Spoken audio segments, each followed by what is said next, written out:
So hello guys and girls, it's me सक्षम और आप देख रहे हैं एजुकेटेड लड़का। तो भैया आज की हमारी वीडियो का टॉपिक है हाउ टू स्टडी इफेक्टिवली। अब आप सब ने यूट्यूब पे बहुत सारी वीडियोस देखी होंगी, अच्छी बहुत बढ़िया वीडियोस भी देखी होंगी। उनके अंदर ये बताया गया होता है, अच्छे से एक्सप्लेन करते हैं कि हाउ टू स्टडी। बट मैंने भी बहुत वीडियोस देखी हैं, बट मैं उनके अंदर एक चीज़ बहुत कॉमन देखता हूँ कि वो जो है एक अच्छे लेवल के हिसाब से जो है वो लेवल के हिसाब से बच्चों को जज करते हैं। अब भैया एक चीज़ बताओ, कोई बंदा है वो 8 घंटे दिन में 6 घंटे पढ़ रहा है, 5 घंटे पढ़ रहा है और आप नहीं पढ़ते 1 घंटे भी। अब भाई मैं खुद नहीं पढ़ता 1 घंटे, तो मैं दूसरे को कैसे बोल दूँ। अब आप नहीं पढ़ते 1 घंटे भी, तो भैया हम एकदम उसकी बराबरी करके 6 घंटे कैसे पढ़ लेंगे। ये बहुत बड़ी बात होती है। मैंने खुद ट्राई करा है, तो मैं इसलिए कह रहा हूँ कि अब भाई जो बंदा पिछले 1 साल से उसने कुछ नहीं करा, 10th क्लास के अभी मैंने एग्ज़ाम्स दिए हैं। अब मैंने पूरी 10th क्लास में जो है पूरी साल मस्ती मारी। अब भैया उसके बाद 1 महीने पहले मेरे को ये याद आता है कि हाँ भाई अब बोर्ड के एग्ज़ाम्स आ रहे हैं, अब पढ़ लेना चाहिए थोड़ा सा। अब मैंने उठाई बुक्स और देखा भाई पूरे साल का जो है पूरा सिलेबस ख़त्म करना है, अब इतनी जल्दी 1 महीने में कैसे करें, वो भी सारे सब्जेक्ट्स का। अब वो आज मतलब मैं ये बताना चाहता हूँ कि मेन कि पढ़ाई करो, कम करो लेकिन अच्छे से करो।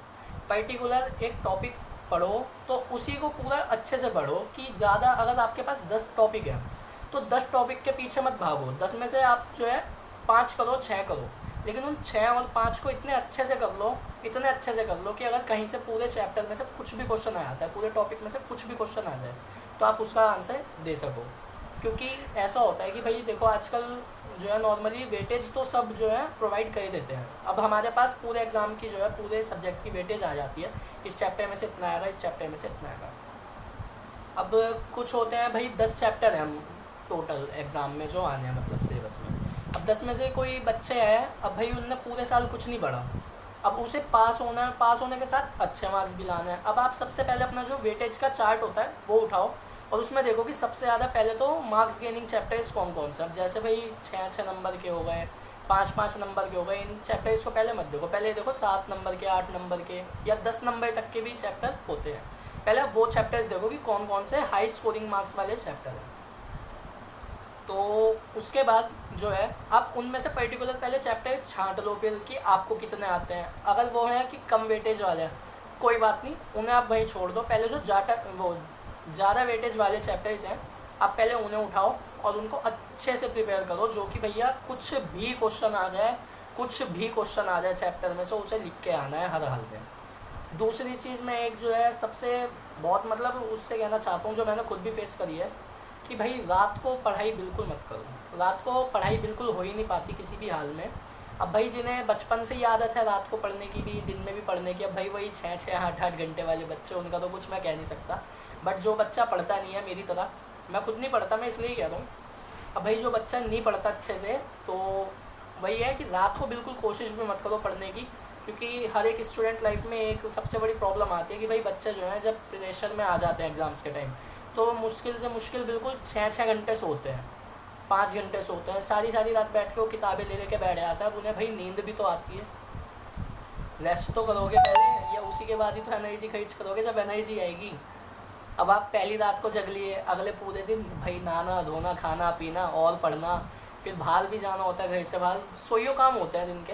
अब भाई रात को जग के बिल्कुल मत पढ़ो, अपना टाइम बना लो। लास्ट दिन में आपको बिल्कुल 24 घंटे के अंदर अंदर 7 से 8 घंटे की नींद तो हर हाल में लेनी चाहिए, वरना आप किसी हाल में भी अच्छे मार्क्स नहीं ला सकते अगर आपको बचपन से या पहले से आदत नहीं। अब मुझे पहले से आदत नहीं थी। अब मैंने अपने जो है मैथ्स के एग्ज़ाम वाले दिन, साइंस के एग्ज़ाम वाले दिन रात को वही 1-1 बजे तक बैठ के पढ़ाई करी। बस वो उस पर कर ली मैंने। पहली बात तो ये है कि भाई रात को होता है, शांति होती है रात को, ये सबसे बड़ा बेनिफिट होता है रात का। अब भाई हर किसी के घर में तो ऐसा तो है नहीं कि जी जो है दिन में सबके बच्चे शांत बैठते हैं। अब मेरा छोटा भाई है, वो पूरे दिन भाई शोर मचाता रहता है, रात को ही टाइम मिलता है जब वो शांत होता है, मम्मी पापा सो जाते हैं वगैरह वगैरह। तो इसलिए मैंने उस टाइम जो है रात को बैठ के 1-1 बजे तक पढ़ाई करी। अब उस बीच जो मेरे को लगा कि अगले दिन मेरा जैसे एग्ज़ाम था, उससे पहले दिन मैं अच्छे से सोया, क्योंकि मेरे को पता है अगर मैं रात को भाई 1-2 बजे तक जगता हूँ, 12 बजे तक भी जगता हूँ, मेरी नींद पूरी नहीं होती, तो मैं एग्ज़ाम में कंटिन्यू 3 घंटे नहीं लिख सकता, किसी भी हाल में नहीं लिख सकता। तो यही है कि भाई एग्ज़ाम से पहले दिन तो कुछ मत करो, शाम को अपना 6-7 बजे तक बिल्कुल फ्री हो जाओ पढ़ लिख के जो आपको करना है, उसके बाद जो है आगे आप अगले दिन अपने एग्ज़ाम की स्ट्रेटजी बनाओ कि आपको पहले कौन सा सेक्शन अटैम्प्ट करना है। अब रही बात जी मैथ्स के एग्ज़ाम की, मैथ्स में सबसे पहले जो होता है आपको हमेशा कोशिश करो कि जो आपका पेपर है क्वेश्चन पेपर, उसको आप पढ़ो बिल्कुल मत। सबसे बड़ी दिक्कत क्वेश्चन पेपर पढ़ने में ये होती है, भाई अगर 30 क्वेश्चन हैं या 34 क्वेश्चन हैं आपके पेपर में, अब आपने पहले से पढ़ना शुरू कर दिया, अब क्वेश्चन उसमें आते हैं, ट्रिकी क्वेश्चन भी आते हैं, बुक से बाहर के भी क्वेश्चन होते हैं और कुछ बुक के अंदर के भी होते हैं। अब आपने पहले क्वेश्चन पेपर तो पढ़ लिया, अब पहला क्वेश्चन पढ़ा, दूसरा पढ़ा, तीसरा पढ़ा, अब आपको तीसरा क्वेश्चन नहीं आता लेकिन पहला दूसरा अच्छे से आता है, फिर आपने बोला कोई बात नहीं चल आगे के पढ़ लेते हैं, आगे पढ़े, चौथा आता है, पाँचवा आता है, छठा फिर नहीं आता। तो ऐसे ऐसे आपको ये पता चलता रहता है कि आपको कौन कौन से क्वेश्चंस नहीं आते। अब भाई क्वेश्चंस नहीं आते, अब तो सबसे पहली चीज़ है कि क्वेश्चन पेपर पढ़ो ही मत, जोन सा क्वेश्चन आता है उसे करो, जोन सा नहीं आता उसे मत करो। और मैथ्स की, स्पेशली मैथ्स के पेपर की ये बात है कि आप अपना क्वेश्चन पेपर पीछे से स्टार्ट करो, क्योंकि जो डी सेक्शन आता है उसमें मोस्टली जितने क्वेश्चंस आते हैं, मोस्टली क्या भैया 4-5 क्वेश्चंस आते हैं कुल। अब उन 4-5 क्वेश्चंस में से जो है 4 के 5, वो 4 और 5 मतलब 4-5 जो क्वेश्चंस आते हैं वो 4 और 5 क्वेश्चंस जो होते हैं वो एनसीईआरटी में से ही दिए हुए होते हैं। तो इसलिए ये है, तो भैया जो आपके 4-5 क्वेश्चंस जो हैं उनको आप जो है पहले पढ़ो भी मत उन्हें भी। जैसे आपके मान लो 34 क्वेश्चंस हैं, अब आपने क्वेश्चन पेपर उठाया, सेक्शन डी खोला, सेक्शन डी में 34 पहले कर लिया, फिर 33 पे आ गए, 32, 31, ऐसे ऐसे कहते चले रहे। कोशिश करो कि सेक्शन सी लास्ट में करो। ऐसा क्यों? क्योंकि सेक्शन सी के अंदर अगर मान लीजिए 6 क्वेश्चन है तो 6 में से कोई एक क्वेश्चन ऐसा होगा जो आपके पल्ले पड़ेगा। पल्ले पड़ने से मतलब है जो आपने पहले कभी करा होगा, वरना भाई पूरा आप हिस्ट्री उठा के देख लो कि सेक्शन सी जो होता है वो ऐसा होता है, बिल्कुल ट्रिकी क्वेश्चन आते हैं, बिल्कुल समझ से बाहर। अब मैं खुद है ये चीज़ देखता हूँ, मैंने अब मेरा जब, अब वैसे तो मेरे बोर्ड्स थे इस साल, 10th में था मैं, अब 11th में आ चुका हूँ, आया नहीं, मतलब अभी लॉकडाउन चल रहा है तो उसका रिजल्ट का कुछ अभी पता नहीं। और वैसे भी मेरे 2 एग्ज़ाम्स जो हैं पोस्टपोन हो रखे हैं, वो मैंने आपको पहले भी बताया इस वीडियो में। तो ऐसा है भाई कि देखो जो पढ़ो अच्छे से पढ़ो, चाहे कम पढ़ के जाओ, लेकिन उसे कम पढ़े हुए को भी इतने अच्छे से बिल्कुल दिमाग में ऐसे बिठा लो कि सामने वाला कहीं से कुछ भी क्वेश्चन पूछ ले आपको बता देना है। अगर आपकी बुक में 10 चैप्टर हैं, 10 में से आप 5 पढ़ के जाओ, लेकिन उन 5 को ऐसे कर लो, अगर आप एक चीज़ देखो कि अगर आपके 80 मार्क्स का क्वेश्चन पेपर है पूरा और 8 ही चैप्टर हैं आपके, 8 नहीं 10 ले लेते हैं, चलो 10-15 नॉर्मल जो होता है 15 चैप्टर के आसपास होते हैं साइंस वाइंस में जैसे देखा जाए तो भाई 15 के 15 चैप्टर कोई बंदा कर ही नहीं सकता बिल्कुल कि बिल्कुल ही हाँ ये है कि इस जगह से दे दिया उस जगह से दे दिया कि पूरे मार्क्स आएंगे, ऐसा हो ही नहीं सकता। मैथ्स एक ऐसा सब्जेक्ट है या तो मार्क्स आएंगे या फिर कटेंगे। तो एक आधे नंबर वाले क्वेश्चन में, 1-2 नंबर वाले क्वेश्चन में गलती हो ही जाती है थोड़ी बहुत, और 1-2 वाले में नहीं होती। तो भाई जब प्रेशर होता है, इंसान इतना पूरा 3 घंटे बिना रुके लिखता है मैथ्स के पेपर में, फिर उसके अंदर सबसे बड़ी दिक्कत होती है इधर का लॉजिक उधर लगा दो।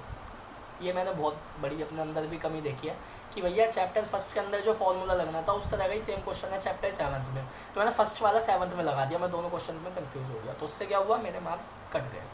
अब भाई आंसर तो सही आना ही था, क्वेश्चन वही है, फॉर्मूला भी उसमें वही लगना है, बट फ़र्क क्या रहा कि फॉर्मूला लगाना था दूसरा, क्योंकि वो दूसरे चैप्टर का क्वेश्चन था।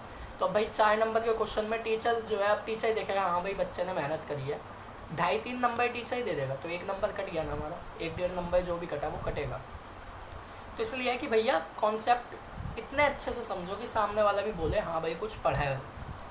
अब रही बात आपके टाइम टेबल की पढ़ाई की, अगर आप लोगों को टाइम टेबल चाहिए, अच्छा टाइम टेबल जो कि मतलब आप खुद भी फॉलो कर सको। अब भाई देखो मैं 10th क्लास में हूँ, मैं खुद एक टीनेजर हूँ, तो मैं अपने उससे बताऊँ तो मैं जो है टाइम टेबल बनाता हूँ, आए दिन मेरा टाइम टेबल बनता है, बट वो फॉलो कभी नहीं हो पाता क्योंकि इधर उधर के काम बहुत होते हैं, ट्यूशन्स वगैरह। तो प्लीज़ अगर आपको टाइम टेबल वगैरह कुछ चाहिए तो मैं फिर उसी बहाने अपने लिए भी बना लूँगा, थोड़ा सा मैं भी पढ़ना स्टार्ट कर दूँगा। बाकी जो मैंने बताया वो सारा इफेक्टिव तरीका है, आप प्लीज़ अच्छे से एक बार गौर करके वीडियो को देखें, शेयर करें, सब्सक्राइब करें और कमेंट ज़रूर करके बताएं किस चैनल पे जो फर्स्ट वीडियो आ रही है यानी कि मेरी सक्षम की, तो कैसी लगी, और प्लीज़ लाइक शेयर कमेंट और सब्सक्राइब ज़रूर कर देना। Thank you.